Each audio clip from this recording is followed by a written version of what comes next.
All right, we're going to talk about chapter 3 and 4. And remember, this is even bigger problem for me as it is for you because we are going to not have an in-class meeting when we go over chapters 3 and 4. That's the Labor Day weekend. So if you don't understand anything in chapter 1 and 2, if there's anything about chapter 1 and 2 that's got you stymied, I need to know about that immediately, if not sooner, because that's what we're building on here as we go through the adjusting process, the closing process, and everything else. So if you don't understand the chart of accounts, the accounting equation, how to analyze a transaction, how to use those financial statements, and how to prepare the trial balance, know what is an account, what's double entry accounting, why does it work the way it works, how do you record these transactions, what's going to be a debit, what's going to be a credit, and why, and then how to prepare the trial balance. I need to know ASAP.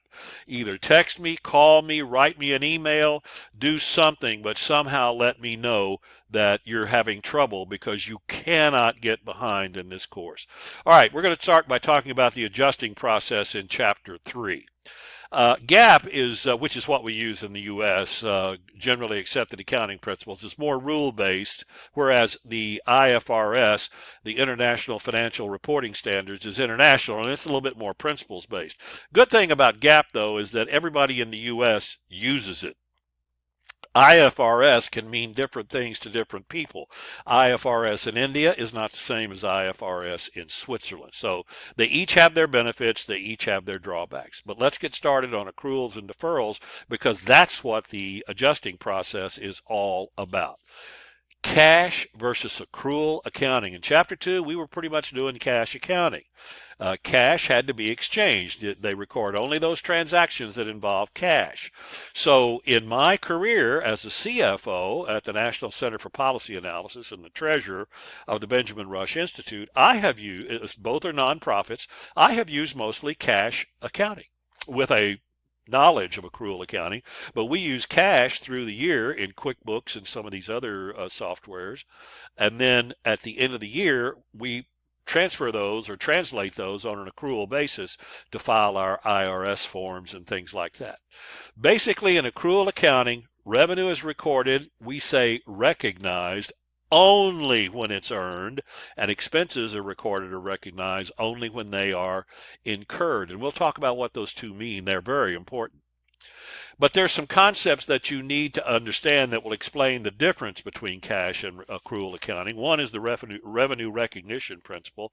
It simply means that you record revenue and that you follow basically this 5-step process on page 122 of your text, where you not only have to identify the contractor, have a source document, but you need to identify the obligations, determine the transaction price, determine or allocate the transaction price to the performance obligations, and then recognize that revenue whenever it is earned. And that's very important, as is the matching principle, which is often called the expense recognition principle, which is the same for expenses as the revenue recognition principle is for revenues. The time period concept simply says we've got to break this down into segments. We can't just say that this obligation you owe your customer goes on forever. There's a specific period during which we can break this all down to find out how the company is doing.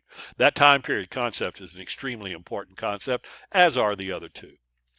So we had a trial balance. We learned how to do that in chapter 2. Now we're going to make these adjusting entries. Once we make those adjusting entries, we're going to have what's called an unadjusted trial balance.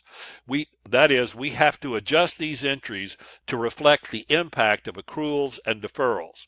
Now, that just means, are there additional revenues and expenses that need to be recorded? And you might say, well, really no. I mean, cash, I incurred an expense, or I paid for an expense. I received cash from one of my clients. What else do I have to do? Well, there's a lot more to that in order to accurately reflect what's happened in that transaction and what's happened in your business. Now, first of all, adjusting entries are needed to properly measure the accounts. You'll understand why that's true as we go through these two chapters. Deferrals are simply prepaid. It's been deferred. The cash comes first. You receive the cash, but as you receive that cash, especially if it's a revenue, it can be a liability. For example, I pay my yard service $35 a week, or as we would say, $140 in a 4-week month to do my yard. I give the guy a check on the first Monday of the month. He mows my yard. So when he receives that $140 check, he's got cash, but he still owes me 4 weeks of yard work. So until he mows my yard, he's got a liability of $140. Now, when he mows my yard the first time, he has earned 35 of that $140. The rest remains a liability. When he mows it a second time, he's now earned 70 of the $140 I gave him, but he still owes me 70 or 2 more yard treatments. A deferred expense is an asset. And that mainly applies to these fixed assets. Depreciation does, but a deferred expense rate mainly is a prepaid. But we'll talk about that in prepaid accrual expenses prepaid. But anyway, let me before I mislead you any further, expenses. A prepaid expense or a deferred expense is an asset. Now, they're introducing in this chapter for the first time the concept of depreciation. Real quickly, depreciation just simply is saying that you're going to allocate the cost or spread the cost of an asset over its useful life. It mainly applies to fixed assets like buildings, things like that. For example, how many times have you driven by a building and it's starting to get really old? It's probably going to require a lot of repairs. They're going to have to replace it sooner or later. Depreciation is simply the way of allocating that cost over the term of its useful life so that they can replace it. Now, that depreciation every period is accumulated in what's called, oddly enough, accumulated depreciation. So the cost, the historical cost of that asset minus the depreciation that's been accumulated over this time or the useful life is called the book value. And when the book value reaches 0, in other words, the historical cost of the building minus all of the depreciation on it, it has been, quote, fully depreciated, its book value is 0 and it has no value. Now, you might still be able to get some salvage value out of it, but basically it isn't. Now, accruals, you've obtained or received what you paid for, what you wanted, but the cash has not yet been exchanged. Revenue, you earn it before you receive the cash. Expenses, you incur it before you pay the cash. And we'll go into these accruals more in just a moment. Now, this whole process of adjusting these accounts for deferrals and accruals, and by the way, deferrals and accruals are basically what adjusting entries are made up out of. That's called the adjusting process. Once they've been identified and entered into the journal, the adjusted trial balance is going to be prepared in the same way we prepared the trial balance in Chapter 2. I want you to take a peek right now, if you haven't already, at a worksheet that's in this chapter. Remember, just like the original trial balance, debits must equal credits,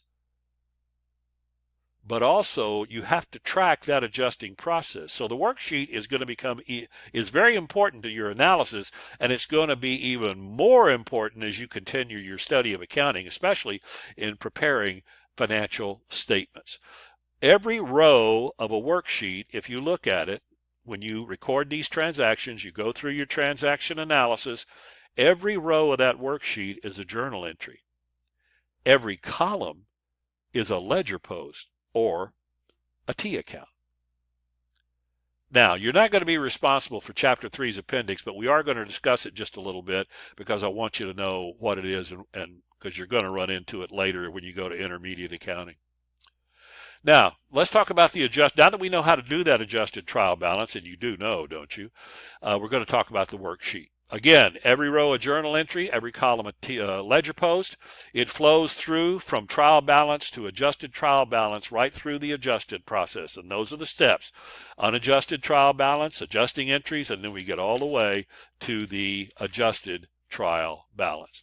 Now, once you have gotten your adjusted trial balance, you move them across that double line in the worksheet, okay, to the income, to the temporary accounts, revenues and expenses, go to the income statement. And the real accounts, or the accounts, the permanent accounts, are going to go to the balance sheet. Now, that's the closing process, closing the income statement. Now, we're talking about moving those over to those columns.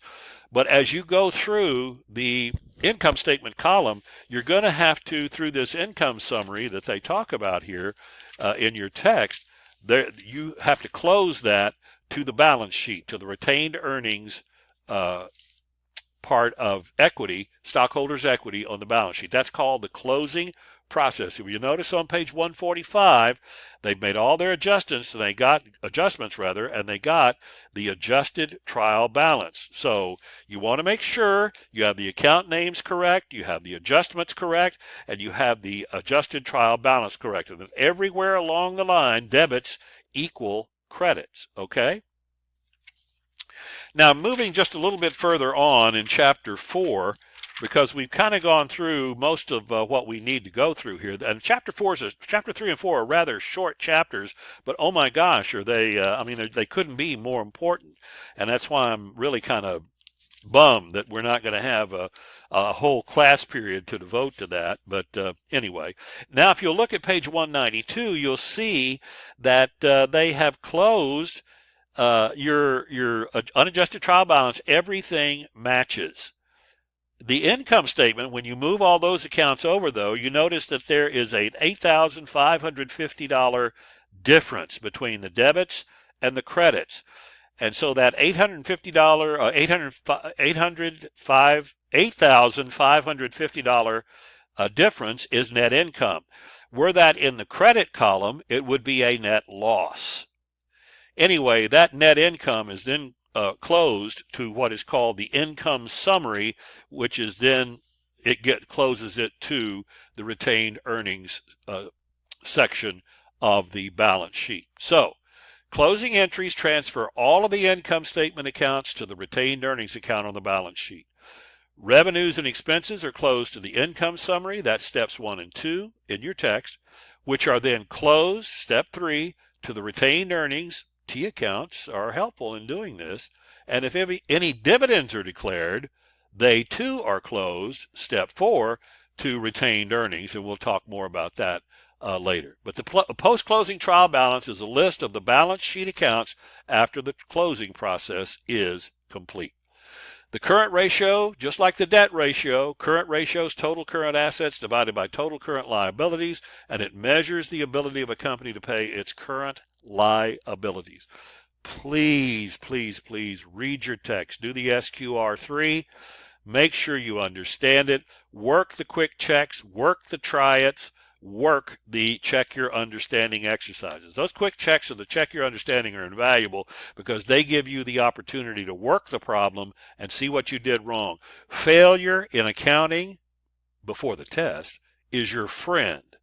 You want to score high on these tests, fail a lot on these problems because that's the way you are going to learn it. Now, one last thing. I have been told, and I have not personally experienced this, but I have been told that when you do these try-its, for example, on page 60, you see that they're saying consider the following accounts and identify each as an asset, a liability, or equity. Then there at the bottom, they say, check your answers online in My Accounting Lab. I've never done that. I've had students who say they could do it. I've had students who said they couldn't.